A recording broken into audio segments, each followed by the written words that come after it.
अस्सलाम वालेकुम एवरीवन। उम्मीद है कि आप सब लोग खैरियत से होंगे। आज जिस सब्जेक्ट पर हम लोग डिस्कशन करने जा रहे हैं वो है कॉम्प्लेक्स एनालिसिस, और जो आज का हमारा टॉपिक है वो है आर्गुमेंट प्रिंसिपल, जो कि बहुत ही इम्पॉर्टेंट टॉपिक है। ये अक्सर बाय नेम ये एक थ्योरम है और अक्सर बाय नेम ये एग्ज़ाम्स में आ भी जाता होता है। ये दो तरीके से आ सकता है। एक तो वो इसको पेपर में बाय नेम पूछ सकता है कि आर्गुमेंट प्रिंसिपल को एक्सप्लेन द आर्गुमेंट प्रिंसिपल, या वो दूसरे तरीके से भी पूछ सकता है number of zeros and poles of a monomorphic function. Monomorphic function क्या होता है? A function is monomorphic. Monomorphic को 1 to 1 भी कहते हैं।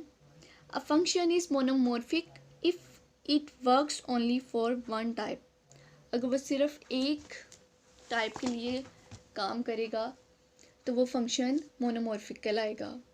तो या तो वो इसको स्टेटमेंट वाइज भी दे सकता है कि number of zeros and poles of a monomorphic function, इसको एक्सप्लेन करें, या वो बाय नेम भी पूछ सकता है इस थ्योरम को कि एक्सप्लेन द आर्गुमेंट प्रिंसिपल। अगर तो बाय नेम पूछा जाएगा तो आपको इसकी स्टेटमेंट भी याद करनी होगी, और इसकी स्टेटमेंट ये है, if F of Z is analytic within D. Analytic function आप जानते क्या होता है? ऐसा फंक्शन जो डिफरेंशिएबल भी हो एक पॉइंट पर और उसके नियरेस्ट नेबरहुड भी एग्जिस्ट कर रहा हो उसके पॉइंट के। तो एफ ऑफ जी यहाँ पर एनालिटिक है डी पर, और let's C be a simple close contour lying entirely within a domain D. C simple close contour है जो कि मुकम्मल तौर पर डोमेन पर लाई कर रही है। अब f हम लोगों ने सपोज कर लिया है, f is analytic in d except at a finite number of poles inside c। f जो है वो एनालिटिक है। Suppose f is analytic in d except at a finite number of poles inside c।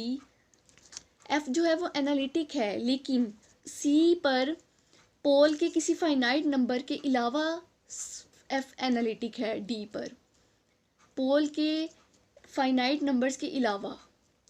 तो F of जी जो हुआ वो not equal to zero हुआ। F of ji has no zero on boundary, so F of ji not equal to zero आ जाएगा हमारा on सी।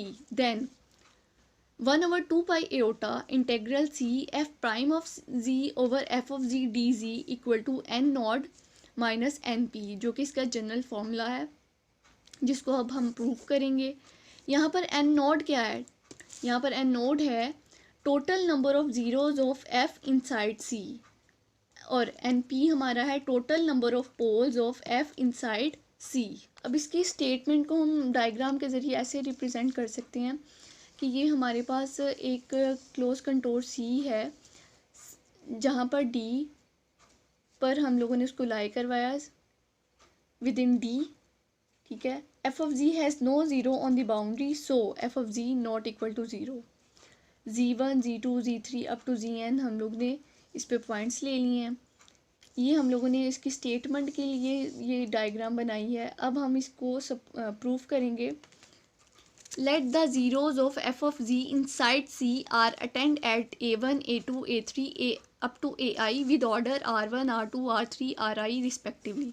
अब यहाँ पर A1 A2 A3 up to AI जो हैं ये हमारे ज़ीरोज़ को रिप्रेजेंट करते हैं, जिनका जो सर्कल्स बनाएंगे हम लोग ज़ीरोज़ के वो, और ये उसके रेडियस हैं।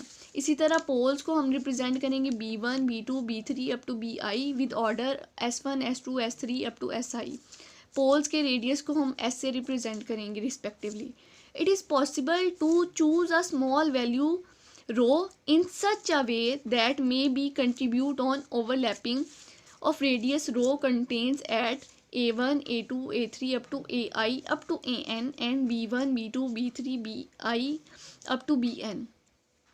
सर्कल के रेडियस को हम रो से रिप्रेजेंट करते हैं, तो हम लोगों ने कोई सा स्मॉल वैल्यू, छोटी सी वैल्यू रो हम लोगों ने ले ली जो कि उसकी ओवरलैपिंग में कंट्रीब्यूट करेगी, और ये रो क्या है? सर्कल का रेडियस। अब जो A1 वाली वैल्यूज़ हैं ये ज़ीरोज़ को रिप्रेजेंट करेंगे, ये उसके रेडियस को, और B वाली वैल्यूज़ रिप्रेजेंट करेंगी पोल्स को, और ये उसके रेडियस को। अब इसको हम डायग्राम के ज़रिए ऐसे रिप्रेजेंट कर सकते हैं, यहाँ पर A1 जो है वो ज़ीरोज़ हैं और ये R1 उनके रेडियस हैं। इसी तरह B1 जो है पोल्स के सर्कल को रिप्रेजेंट कर रहे हैं और S1 S2 उसके रेडियस को। अब now by applying Cauchy's theorem for multi connected region, हमें फॉर्मूला याद है 1/2 pi iota integral C f prime of ji over F of G D g. ये Cauchy theorem for multi connected region का formula है, जिसे अब हम इस प्रूफ में इस्तेमाल करेंगे। चूँकि हमारी डायग्राम में ये नंबर ऑफ़ ज़ीरोज़ को रिप्रेजेंट कर रही हैं और ये नंबर ऑफ़ पोल्स को, और इस सर्कल में ये एडिशन ऐड हो रही हैं, तो हम इनको सम के ज़रिए दो तरीके से सॉल्व करेंगे और एंड पे इन दोनों को सम करके हम लोग इनका आंसर निकालेंगे और इनकी राइट साइड, जो हमारे प्रूफ की राइट साइड है, उसको हम प्रूफ करेंगे। अब हमने काशी मल्टी कनेक्टेड फॉर्मूला जो है उसको हम लोगों ने अपनी डायग्राम के अकॉर्डिंग लिख लिया। So 1/2 pi iota integral C f prime of ji over F of G D G equal to summation N I equal to 1/2 pi iota integral A I. हमारी डायग्राम में दो पॉइंट्स थे, A1 A2 up to AI and B1 B2 up to BI। तो हम लोगों ने दोनों को समेशन में ले लिया, integral AI F prime of G F of G D G plus summation N I equal to 1/2 pi iota integral BI F prime of ji over F of G D G. हमारी diagram में दो तरह के points थे, A1 A2 up to AI, इसी तरह B1 B2 B3 up to BI। ये हमारे नंबर ऑफ़ ज़ीरोज़ और ये हमारे नंबर ऑफ़ पोल्स को रिप्रेजेंट कर रहे थे, तो इनको हम लोगों ने इस फॉर्म में लिख लिया। ये हमारे नंबर ऑफ़ पोल्स हैं, नंबर ऑफ़ ज़ीरोज़ हैं, और ये हमारे नंबर ऑफ़ पोल्स को रिप्रेजेंट कर रहे हैं। इनको हम लोगों ने सम कर लिया ताकि हम इसको सॉल्व कर सकें इक्वेशन को। AI is a zero of order RI। AI जो है हमारे ज़ीरोज़ को रिप्रेजेंट कर रहे हैं और उनका ऑर्डर क्या है, RI है। अब हम लोगों ने एक इक्वेशन लेट कर लिया, let f of g equal to g minus AI power RI phi I g. इसको हम लोगों ने इक्वेशन A का नाम दे दिया और ऊपर वाली इक्वेशन को हमने इक्वेशन 1 का नाम दे दिया। अब इस इक्वेशन के दोनों साइड पे हम लोग लॉग ले लेंगे, taking log on both sides, then we get log. अब यहाँ पर भी लॉग आ जाएगा और यहाँ पर भी लॉग आ जाएगा, लॉग लगा दिया। अब आप जानते हैं लॉग की प्रॉपर्टीज़, लॉग की प्रॉपर्टी एक होती है log M N equal to log M plus log N. ये प्रॉपर्टी हम लोग यहाँ पर अप्लाई कर देंगे। अब देखें, लॉग फर्स्ट एलिमेंट यानी कि m, यहाँ पर मल्टीप्लिकेशन थी तो वो प्लस में कन्वर्ट हो गया, प्लस लॉग n, ये उसी फॉर्म में आ गया। अब अगेन हम इस पर भी लॉग की प्रॉपर्टी लगा देंगे, पावर वाली, log m power n equal होता है n लॉग m। ये हम लोगों ने लॉग की दूसरी प्रॉपर्टी यहाँ पर लगा दी, इस पर RI उसकी पावर थी तो वो लॉग के स्टार्ट में आ गई। अब दोनों साइडों पे हम डिफ्रेंशिएट कर देंगे। अब डिफ्रेंशिएशन का ये रूल है कि जब लॉग पर डेरिवेटिव लिया जाता है तो वो आ जाता है 1/x d/dx x। तो हम इसको इसी फॉर्म में कर लेंगे। एफ ऑफ जी का जब डेरिवेटिव लिया तो 1/f of g d/dz f of g, तो वो आया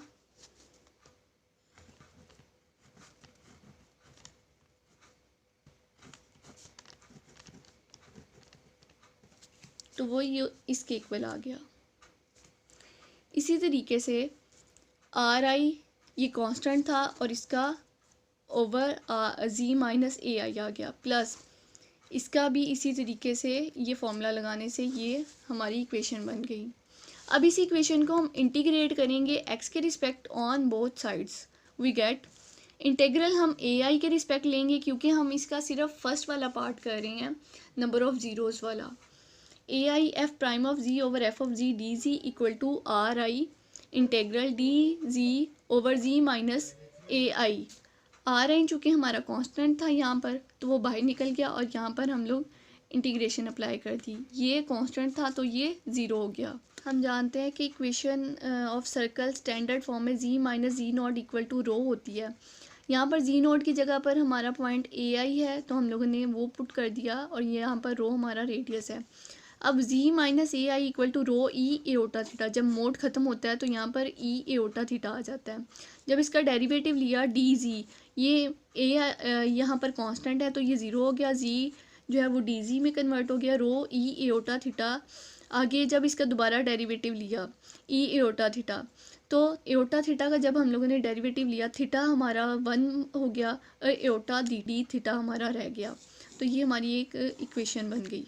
अब नेक्स्ट स्टेप जो हम करेंगे वो ये है कि जैसा कि हम जानते हैं कि एक सर्कल जब अपनी रोटेशन कंप्लीट करता है तो वो 0 से 2 पाई की तरफ उसका रोटेशन कंप्लीट होती है। ये देखें, एक सर्कल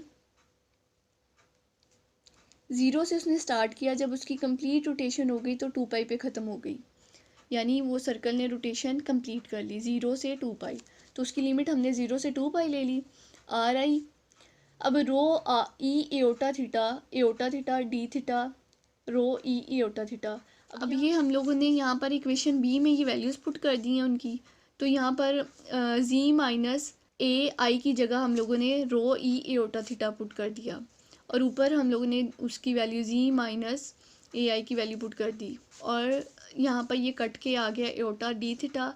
अब एओटा चूँकि कांस्टेंट है, ये बाहर निकल जाएगा। डी थीटा पे जब इंटीग्रेशन अप्लाई की, जब 0 पे इंटीग्रेशन अप्लाई की जाती है तो थीटा आ जाता है, क्योंकि थीटा के रिस्पेक्ट हम लोग ले रहे हैं तो थीटा 0 2 पाई। ये अब हमारी अपर लिमिट है, ये हमारी लोअर लिमिट है। हमने अपर लिमिट में से लोअर लिमिट माइनस कर दी तो हमारा 2 पाई आ गया। अब यहाँ पर हमें पता लेफ़्ट साइड पे हमारी ये वैल्यू थी। अब 2 पाई एओटा को हम उधर ले जाके डिवाइड कर देंगे, ये हमारी इक्वेशन 3 आ गई। ये इक्वेशन हमारी नंबर ऑफ़ ज़ीरोज़ के लिए है। अब नंबर ऑफ़ पोल्स के लिए सिमिलरली हम लोग बी आई का ले लेंगे, F prime of ji over F of G D G equal to -2 pi iota S I, चूँकि उसमें आर की जगह एस यूज़ कर रहे थे रेडियस को, और चूँकि हमारी ये नंबर ऑफ़ पोल्स हैं तो ये नेगेटिव ऑपोजिट साइड पे होंगे तो माइनस का साइन आ जाएगा। अब इसी तरह 2 पाई एओटा को उधर ले जाके डिवाइड कर दिया, यहाँ पर माइनस का साइन रह गया। अब इक्वेशन 3 और 4 को हम लोगों ने सॉल्व कर लिया और हमारी ये इक्वेशन बन गई। अब यहाँ पर हमारी summation N I equal to 1 R I N not के इक्वल है और ये हमारी एन पी की इक्वल है, और यही हम लोगों ने प्रूव करनी थी स्टेटमेंट।